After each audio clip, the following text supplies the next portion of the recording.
What's up, horror nerds? My name is Steve from the Horror Squad podcast, and today I'm going to rank all 10 of the houses at Halloween Horror Nights in Orlando for the 2023 season. It's an event I go to every year. I was super pumped because I think the houses that they had announced this year were considerably better than the ones they had announced last year. So I'm going to rank them from 10 to 1 in order of my personal favorites and give a small review for each of them.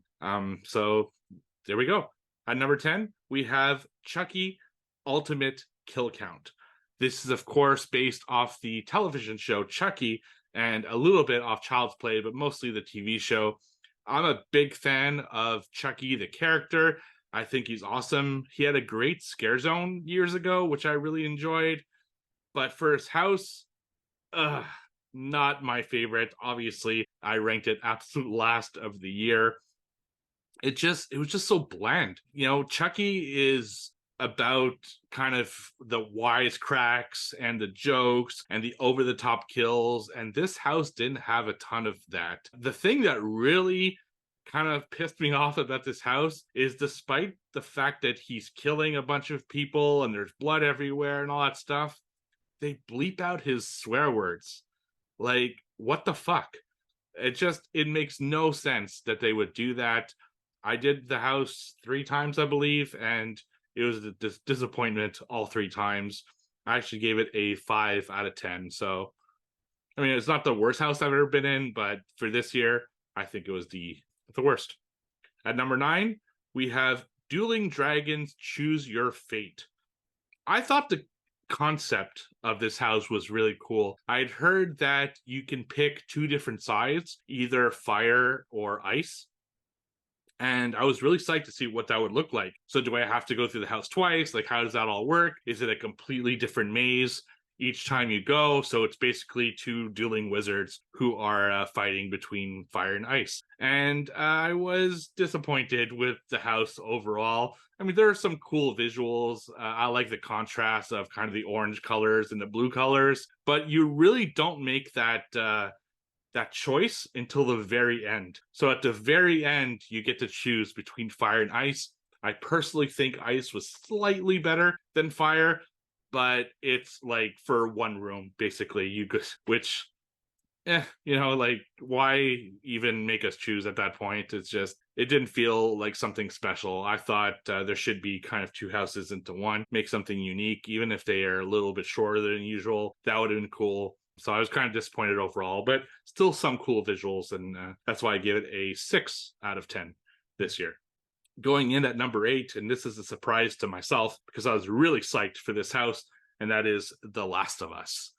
So The Last of Us is a franchise and a game that I really enjoy. I like the TV show as well, but this one was based off the game, not the TV show. And to be honest, it just felt like a generic zombie house. You know, there wasn't a lot that made me think, wow, I'm in the world of The Last of Us. And immersion is what I'm looking for when I look at IP houses. So I was kind of bummed out. I mean, outside of a few clickers, especially the Boomer, I think it's what they call the big one. And of course, you see Joel and Ellie like once or twice, at least in the walkthroughs that I did. It just like didn't feel like The Last of Us. It just felt like it could have been The Walking Dead, or it could have been really any zombie property. So I was bummed out with this one. It's still a cool house.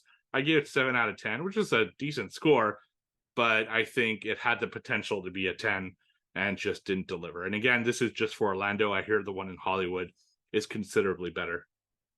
Then we go on to number 7, and that is The Darkest Deal.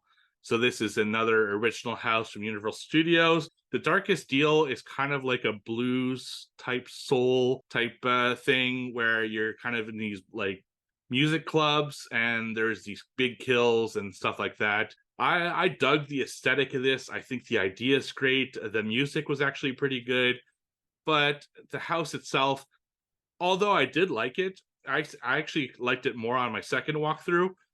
It just wasn't one of my favorites this year. I mean, it was actually better than a lot of houses last year, to be fair. But for this year, there was a strong lineup, and this one was just, it was good, but not great, so I gave it a 7 out of 10 as well. Going in at number 6, we have Dr. Oddfellow's Twisted Origins. So this is kind of an oddity slash funhouse type situation here. It's also kind of the main theme for Halloween Horror Nights this year with Dr. Oddfellow. You do see him kind of presenting this house, and it was cool, but again, kind of generic.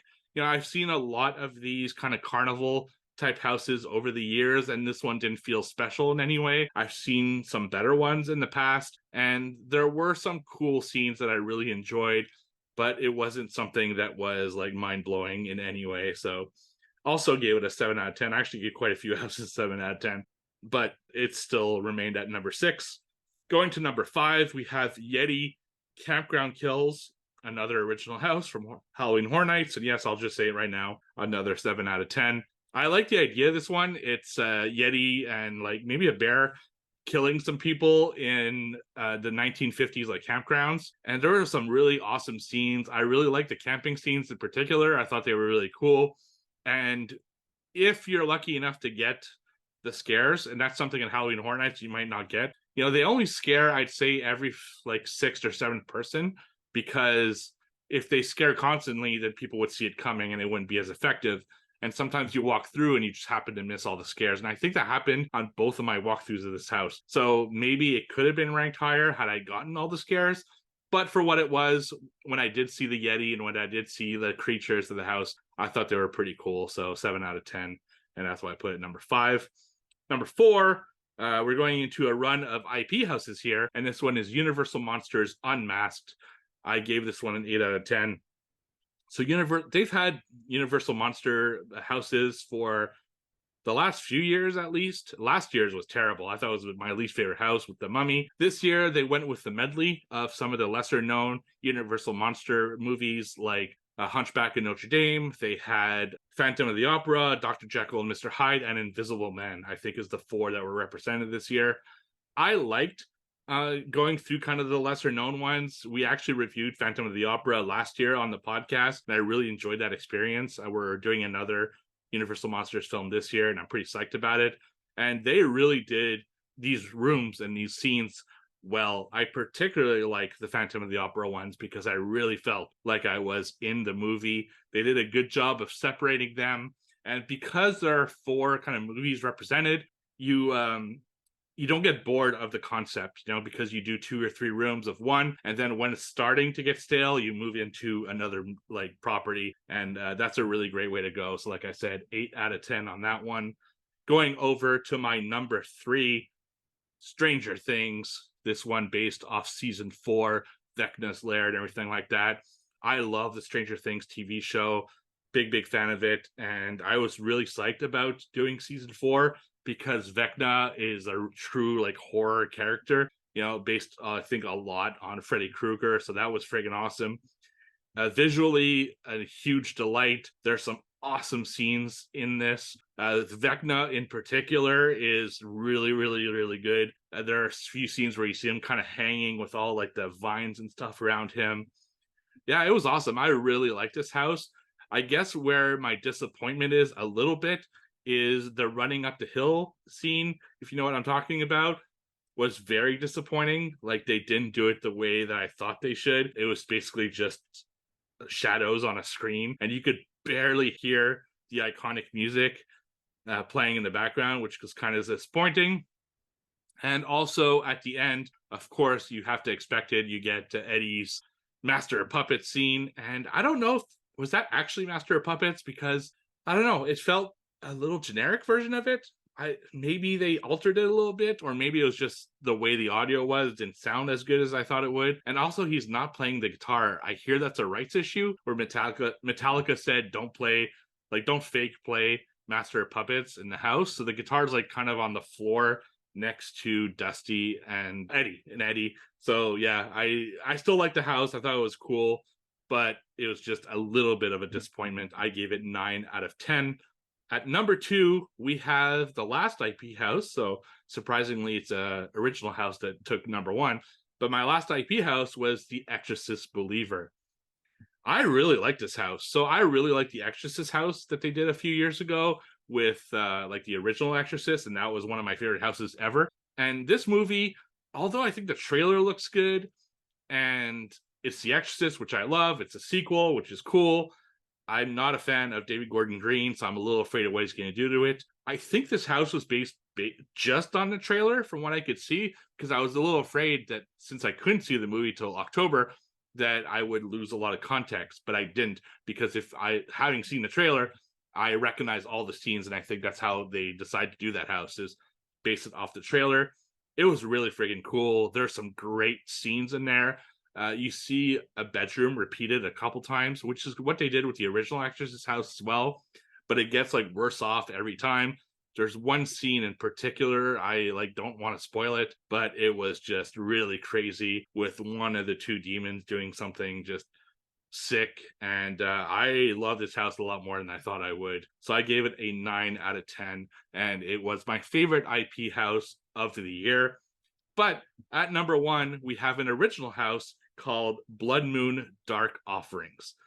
I was blown away by this house. The sets of this house were fantastic. The kills in this house were fantastic. It's kind of a festival that happens during a blood moon. So there's a festival atmosphere, but there's like this red glow on the event.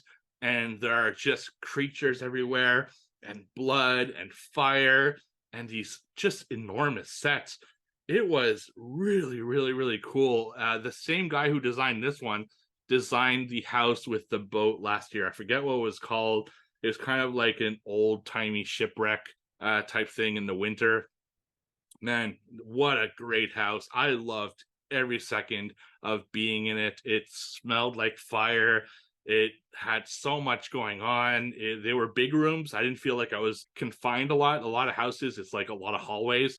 That wasn't the case here. They were like big, like sets, and wow, this was amazing, and definitely my favorite house of the year. I gave it a 10 out of 10. A very rare 10 out of 10 for me. Love it. I think that was the best house this year, and I'm already looking forward to next year. If you like Halloween Horror Nights, I have another video coming out in a few days where I show some of the merch that I purchased this year. And as I unbox the merch and show everyone, I'm going to talk a little bit more about the overall experience this year versus previous years. There are some things that changed for the better and for the worse. I'll talk about all that. So just follow this channel, the Horror Squad Podcast. Of course, listen to our podcast. That's the whole point of it. We have great events coming up, including we're hosting 4 amazing individuals from a Halloween movie that you really like. Just check out our social media to find out all about that.